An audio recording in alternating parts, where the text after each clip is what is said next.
We are anonymous. No faces, no flags, no permission slips. We don't show up to be polite. We show up when powerful people think they can bury the truth under noise, under war drums, under distraction, under paperwork, under black ink. And right now, Donald Trump is getting rocked by the Epstein bomb he feared most, the one that never really went away, the one he thought he could outrun with a spectacle so loud it would drown out the word Epstein on every front page in America. For a moment, the Trump administration thought they had done it.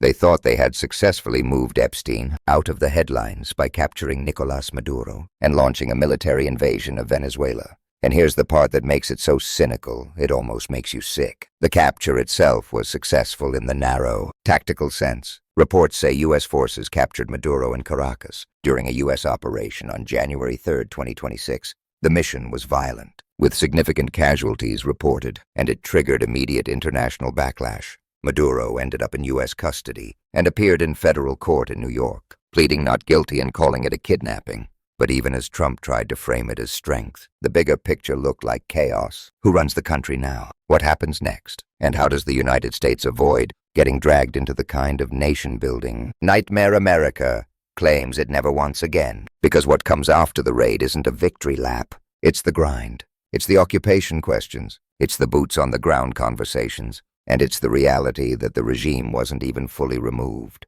Venezuela's vice president, Delcy Rodriguez, was sworn in as interim president, and the machinery of power kept moving. Same offices, same levers, same networks, same corruption accusations, same survival instincts. So Trump got his flashy headline, but he didn't get a clean ending. And while the cameras chased Venezuela, the Epstein story looped back around like a boomerang to the face. Because the real problem for Trump isn't just that more Epstein files are coming out. It's that the Department of Justice keeps over-redacting what it releases while delaying the full set. The story isn't only what's in the documents. The story is the slow roll, the blackout pages, the missing context, the feeling that the system is protecting someone, and people are asking, over and over, who exactly is being protected. And then, like gasoline on a fire, Elon Musk resurfaced the whole controversy in the ugliest, loudest way possible. Yes, Elon Musk, of all people, while feuding with Trump, dropped what he called the really big bomb, posting that Trump is in the Epstein files. And that's the real reason the files haven't been made public.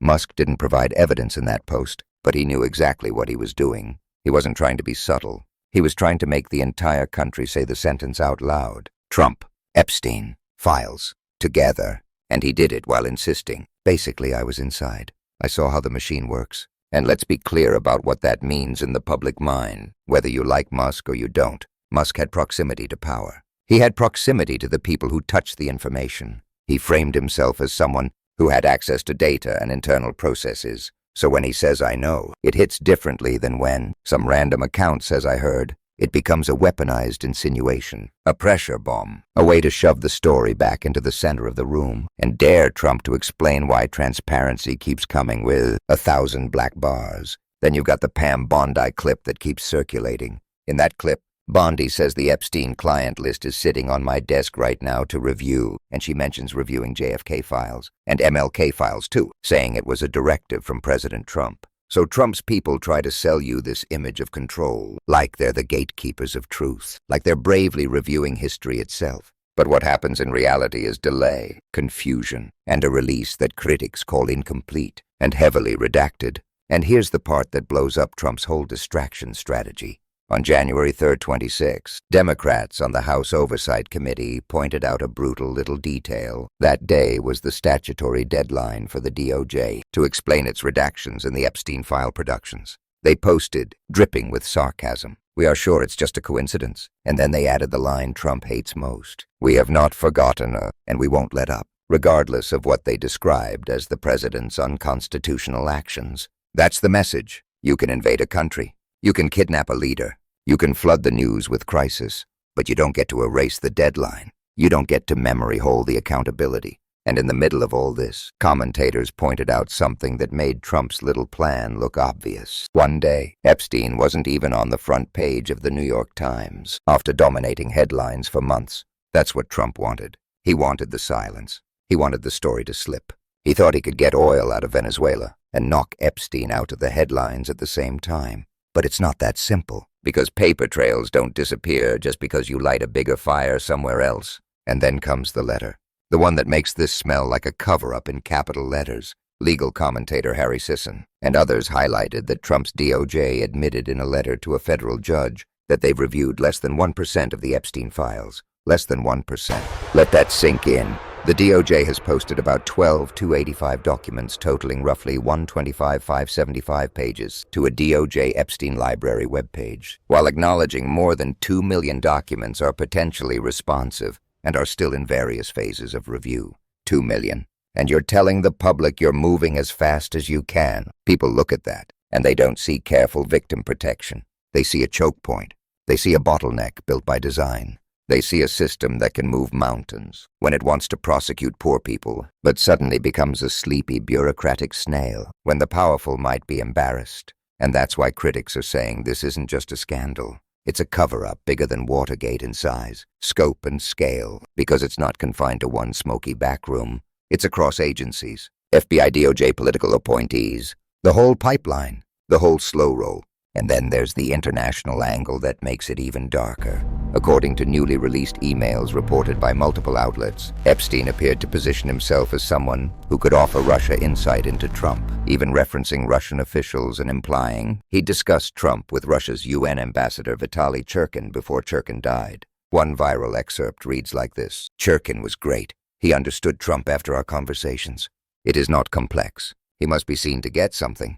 It's that simple." And someone responds suggesting Putin Lavrov insight on talking to me. Whether you call that influence peddling, manipulation, or the kind of compromat-adjacent games that rot democracies from the inside, it's the same stench. Epstein trying to sell access, sell understanding, sell leverage around a U.S. president. And that's why people are asking the most dangerous question of all. Was Trump compromised? And if so, by who? And for how long? Then Don Lemon's commentary hits the nerve in a way that ordinary reporting sometimes can't. He asks, basically, what's in those Epstein files? And why is it that every time the story gets close to daylight, something else explodes? A new crisis, a new emergency, a new headline to pull your eyes away. We were promised transparency. Instead, we got delays, silence, and noise. And suddenly, nobody's talking about Epstein right now. That's the pattern. And Trump has always relied on patterns. Same playbook, same move, over and over. Create chaos, then hide behind it.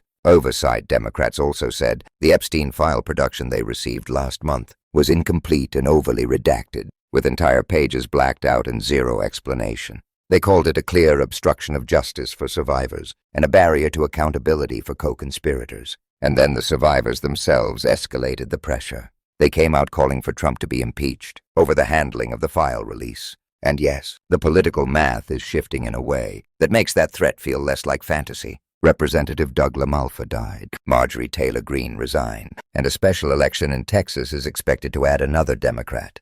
The result is that Mike Johnson's House majority becomes razor-thin, to the point where next month he can barely lose a single vote. Trump starts to look like a lame duck trapped inside his own mess, and the survivors aren't playing nice. Reports say 8 Epstein survivors called for Trump's impeachment and demanded investigations into Attorney General Pam Bondi and FBI Director Kash Patel. And internationally, even Colombia's President Gustavo Petro has been quoted making incendiary accusations, describing U.S. leadership in terms that sound like a direct moral indictment tied to the Epstein scandal. Then you get the rawest part of the conversation, the part people shout online, that Trump's name is in the Epstein files, that he's been accused of rape, that there's clear-cut proof, and that the number one reason Trump attacked Venezuela was distraction, with oil as number 2. People say he's still a predator no matter how many countries he bombs. Those are accusations, and they are spreading, because the vacuum of real transparency invites the worst conclusions, and the clip that keeps resurfacing from 2010 pours gasoline on the suspicion. In that deposition, Epstein is asked if he ever had a personal relationship with Donald Trump, if he socialized with him. And then the question, did he ever socialize with Trump in the presence of females under 18? Epstein refuses to answer, invoking constitutional rights. And then there's Trump in 2016, mocking people who take the fifths, saying if you're innocent, why take it? So maybe someone should ask that to your friend Jeffrey Epstein. That hypocrisy writes itself. It's the kind of arrogance that collapses when the receipts start stacking. So here's where we leave it. Trump tried to drown Epstein with war. He tried to bury a scandal under an invasion. He tried to flood the news cycle with spectacle so the public would forget the deadlines, forget the redactions, forget the missing pages, forget the survivors. But the Epstein bomb doesn't disappear. It just waits. And every delay, every black bar, every excuse, every "we're reviewing" only makes the blast radius larger. When the truth finally breaks through, if you want accountability, you don't look away when they throw a shiny crisis in front of you. You do the opposite. You zoom in. You ask for the unredacted pages. You demand timelines. You demand compliance with the law. You listen to survivors. You keep the pressure on your representatives. And you don't let Trump change the subject. Share this video. Comment what you think is being hidden. Subscribe if you want the receipts, not the spin. And remember, power depends on your exhaustion. Don't give it that luxury.